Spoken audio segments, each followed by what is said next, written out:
Today is December 3rd. I am Seth Williams with Reference Real Estate, and we have a couple great pieces of content for you this week. So, first off, inventory here in the Boston area, Massachusetts in general, is down substantially week over week, as we've been talking about and expected. This time of year, a lot of people pull their homes off the market. And so where we were sitting about 10 and even 11,000 units to start the month of inventory, that's single family, that's multifamily, that's condominiums, we now only have 8,000 pieces of property on the market. And if we want to get very specific to single family only, that's down to 4,600 properties for sale. Now, when we talk about things like specific, some people requested that we hit some specific counties in here.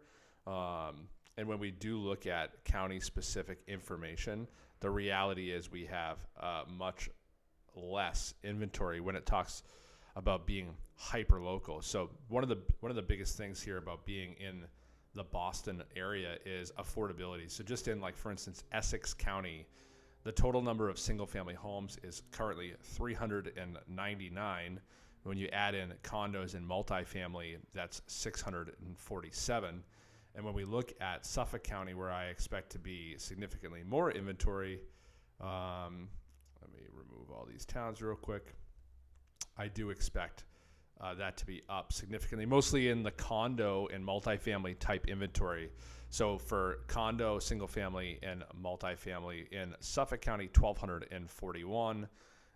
And in the single family, only 121 homes on the market locally. So again, that 8,000 number is a little bit inflated when we talk about the Boston market specifically, but obviously here locally, I'll pull Norfolk County real quick just for the South Shore folk. We do have single family in Norfolk County currently sitting at 411, so very similar to Essex County. And 658. So we're talking literally 5, 6, 7 home difference. So in these areas so close to Boston where we expect affordability to be a little bit more crunched, there's just still a limited amount of inventory. So people keep asking me, oh man, how's the market? Well, it depends on what type of the market you're in, if you're a buyer or if you're a seller. So obviously with less homes starting to come off the market, and we expect more and more to drop off every week here as we get closer to the holiday and the new year. And then I do expect a large influx of inventory to hit the market come the new year. Okay, so that's just a quick inventory update of kind of what's been happening here in the Boston area. A couple other things that happened in the last few weeks. So loan limits got adjusted. If you don't know what that means, it means every year, based off inflation and the cost of living, the amount you can borrow from the bank changes, right? So if you could always borrow $600,000 and home prices kept going up, you'd have to put significantly more money down. And so we know that we're a high cost area. And so the Federal Housing Finance Agency, the FHFA, changes all of those loan limits. We call them conforming loan limits.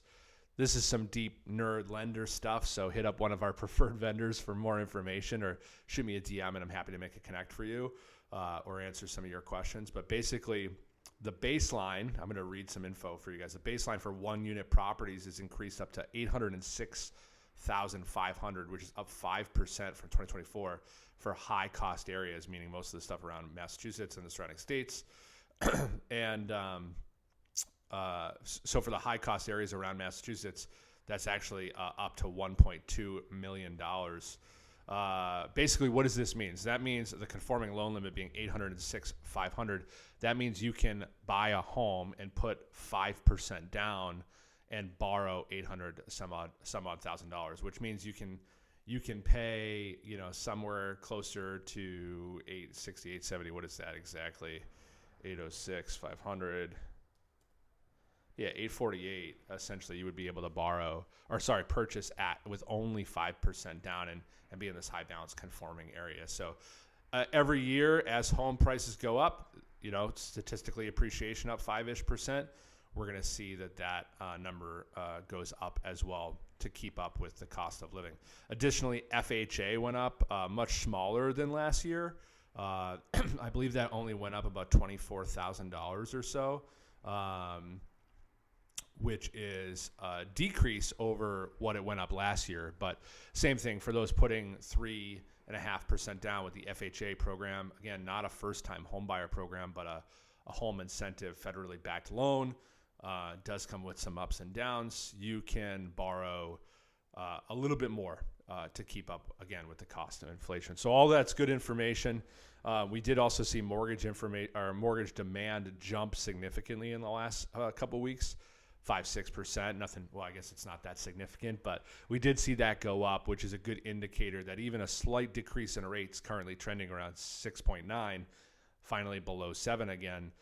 We do see a little bit of demand pickup. So it'll be interesting to see here in the next few weeks what happens with mortgage rates. Very tired of trying to predict those, but we do expect that to continue to have a little bit of downward pressure depending the economic data that comes out. So just a little bit of information on what's happening in the market with inventory, but also with loan limits. So again, what does this mean if you're a buyer or you're a seller? So again, if you're a buyer right now, less inventory starting to tick down. You're losing that window of kind of this winter doldrum, as I called it last time, where you can get your offer accepted. We put a bunch of stuff under contract last week, still at or around or slightly over asking price, some with inspections, some without contingencies at all, because the market is still very competitive in the certain instance of the product that you're trying to buy. But you can still get your offer accepted right now with less competition than there will be coming in the spring of 2025. We talked about it last week as well. The reality is the presidential election cycle is always slower for real estate transactions. We're at a 30-year low in real estate units sold, meaning we do expect a significant uptick in those that unit count in the spring. And so that means we expect it to be significantly more competitive. So take advantage if you're a buyer of the next 4 to 6 to 8 weeks, maybe, as inventory still is a little bit high. And we'll keep reporting on that inventory data. As a seller, listen, there's not a ton of activity depending on the product that you are selling, again, based off the increase of inventory despite homes coming off the market. So in a little bit of a slower market, which we expect it to be, like we just talked about for buyers, we expect there to be a little bit less activity specifically on the weekend and definitely a little bit higher during the week. So if you're getting a couple showings during the week, that's good. If you're not getting a lot of showings in the next couple weeks, I wouldn't panic too much, but I would maybe think about, do you price correct now and take advantage of the next 3 to 4 weeks before the holidays, where people definitely start to travel a little bit more than they did the previous couple weeks, or do you save that price drop to be in the mix come the new year? But remember, I do expect some more inventory to hit as well. So we've probably already hit the high for the year of inventory, and I don't expect us to get back there until March or April. So you're definitely going to be in a little bit of a better position regardless than you've been in these last few months. So hopefully all that information is helpful. Again, I'm Seth with Reference Real Estate. If you need anything, please shoot me a DM or leave a comment below.